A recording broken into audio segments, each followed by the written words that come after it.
My all-time ranking of the leaders and best, my favorite Michigan football players, next on Michigan Podcast Extra.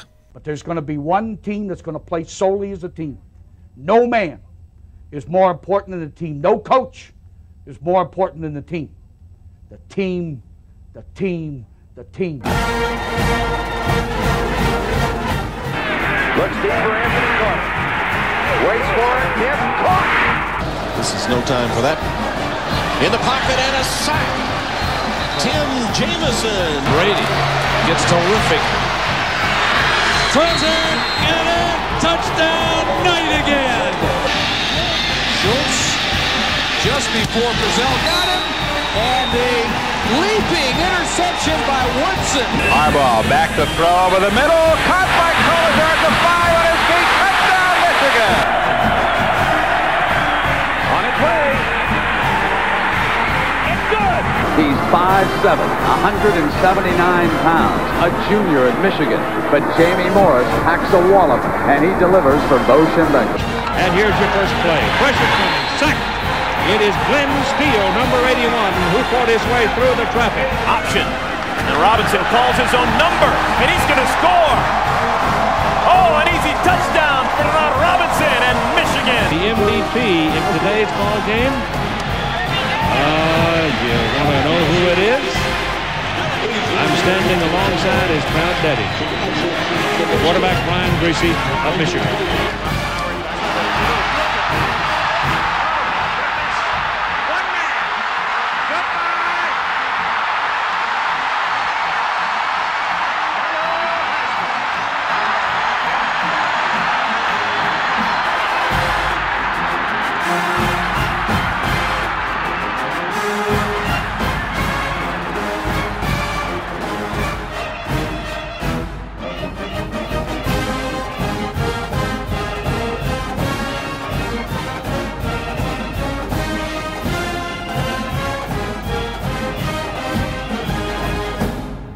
Now, to give us a contrarian opinion, I have a very special guest commentator to tell you why I picked the wrong players on my 35th anniversary Michigan football team.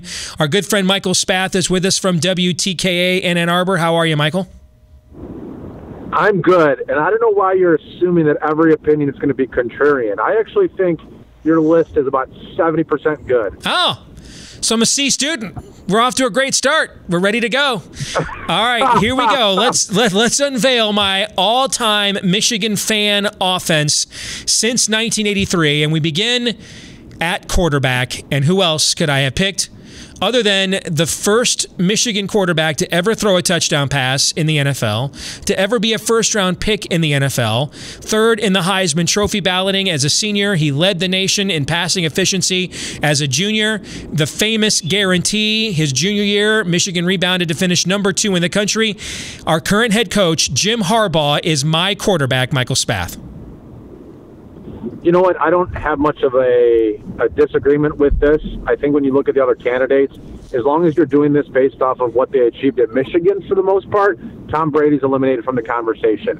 Brian Griese is a sentimental pick for a lot of people because he won a national championship, but it was about a great team. It had Woodson on the team, so I can see it. The only argument that I would say against Jim Harbaugh, and I'm not against Jim Harbaugh, but I tell you what, Steve, I still think to this day the best quarterback that Michigan has had over the last 35 years only started 8 games in his Michigan career, and Drew Henson in 2000.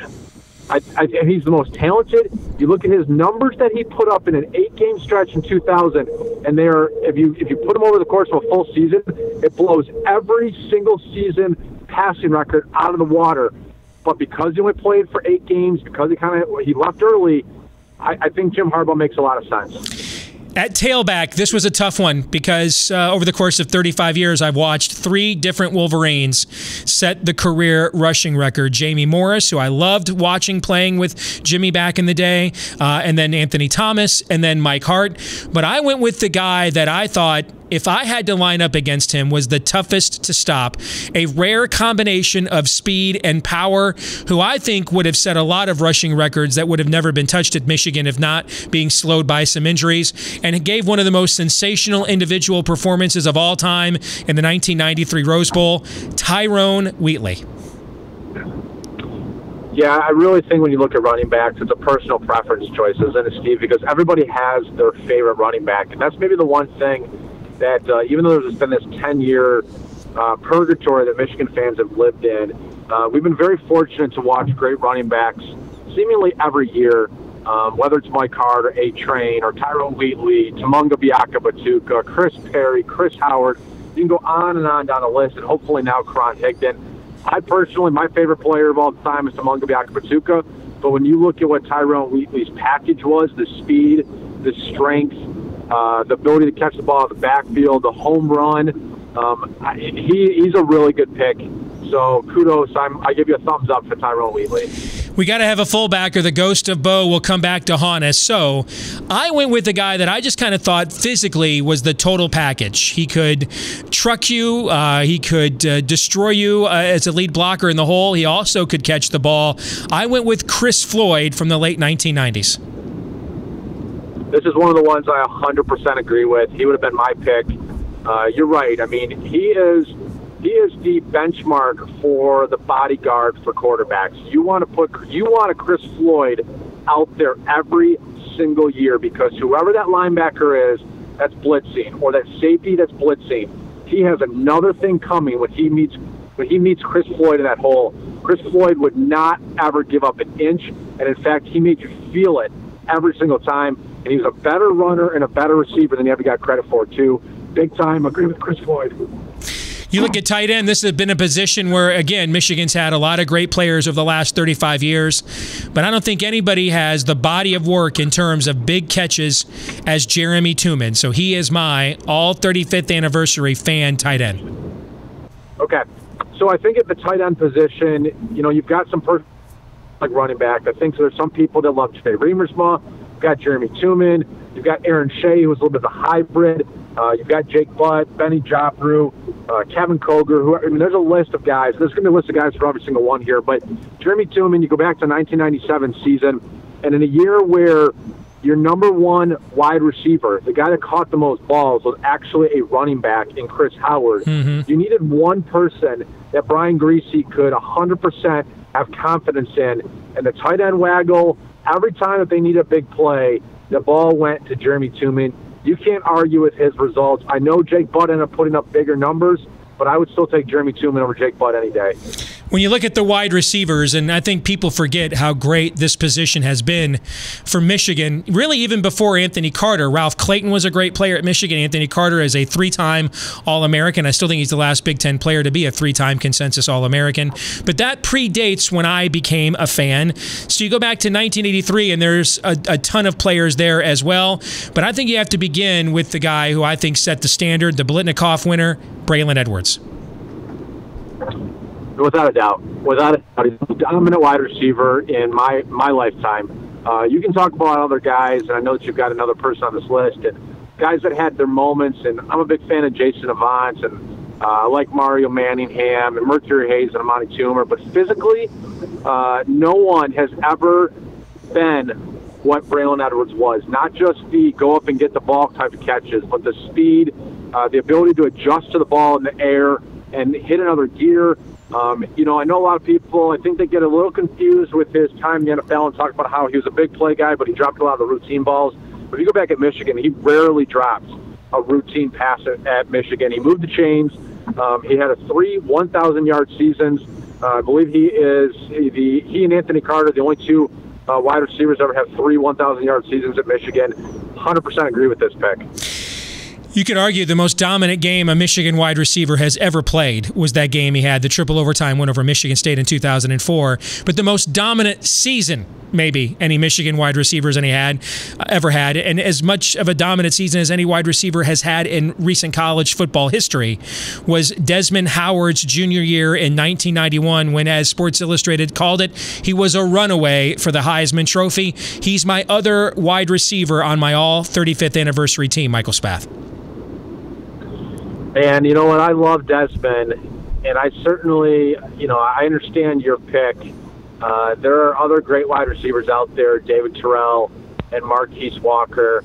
Again, I think it's a little bit, to me, I said when we started this off talking about quarterback, if Drew Henson had played the entire junior season in 2000, he'd be the guy.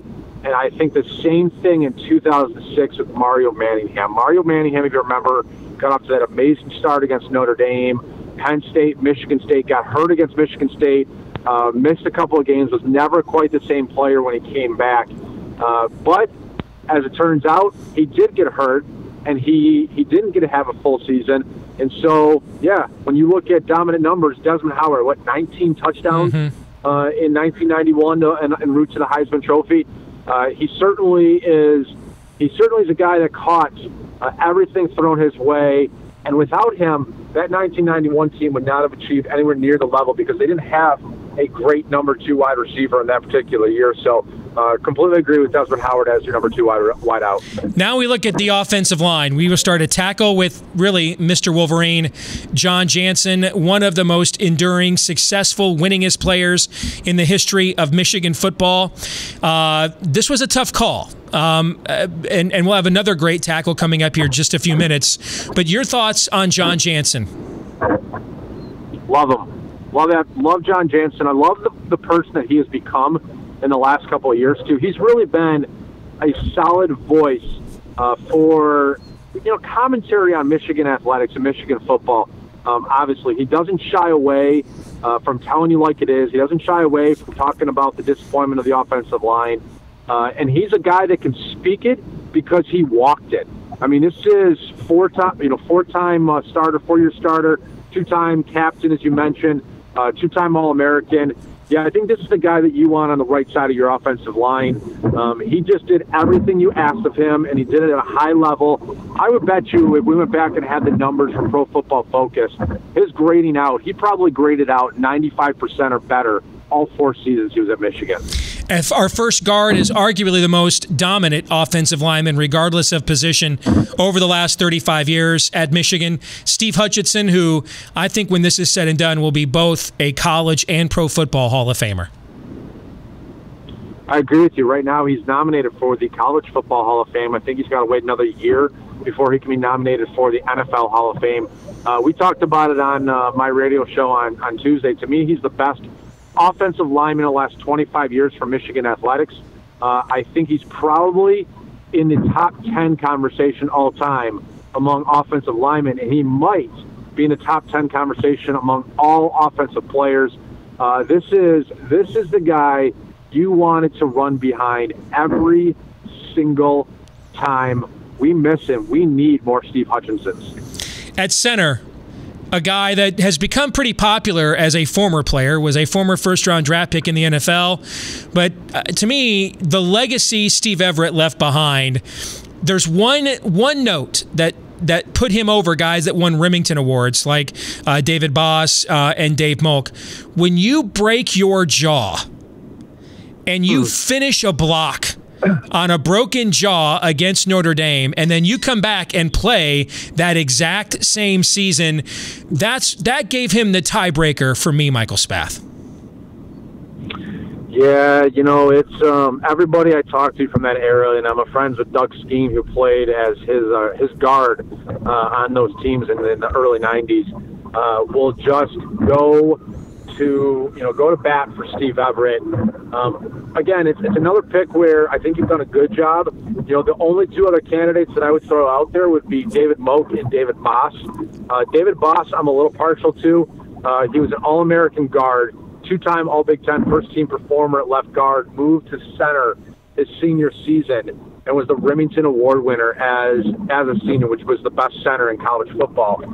But Steve Everett, man, every person I've ever talked to said he's the toughest MFer you have ever come across. And I tell you what, when that legacy endures 25 years later, you know you had something special. My other guard, I wanted to give an homage to the very first Michigan team I ever watched, because there's a lot of other guards I could have picked. But Stephon Humphreys, two-time All-American at Michigan. And if you read Bo's autobiography from back in the day with Mitch Albom, and I've probably read that thing 20, 30 times in my life, very few players, other than Anthony Carter, Bo praises higher in that book than Stephon Humphreys. So he's my other guard on my all-35th anniversary team. Wow, this one I had to give. I just had to admit that I wasn't old enough to see him play. I think I was only 3, 4, 5 years old when he was doing his thing in Michigan. So I'm just going to defer to you. I don't like to just defer to you because I think you're quite often wrong. But in this particular instance, Steve, I'll just say I'll trust you on this one. But, you know, even as I was reading your list, Steve Hutchinson, Stephon Humphreys, tell me else, like, who are the other guys we considered at that guard position? Because Michigan's had great tackles and great centers. They have not had the success of the offensive guard position over the last 20 years that they've had on the outside. Could you pick a Dean Dingman, who was an All-American, Joe Kokozo, maybe, at a position like that, perhaps? But you're right. Those two guys are definitely, in terms of their resumes, they are at a different level. And that brings us to our final player on my 35th anniversary offense, the guy that introduced Michigan football fans to 300-pound offensive lineman, Jim Jumbo Elliott, from the last remnant of the Bo Schembechler era. No Jake Long. Come on, man. No Jake Long. I've got to say it's Jake Long for me. You know, but again, Jumbo Elliott was a guy that different era. So, you know what? Everybody has their favorite. Everything I've heard about Jumbo Elliott, he's fantastic also. But I'm going to go with Jake Long for my pick. So that's the offense, my 35th anniversary all-Michigan team presented here on this latest Michigan Podcast Extra. Next time you see us, we're going to talk about the defensive side of the football. Until then, go Blue.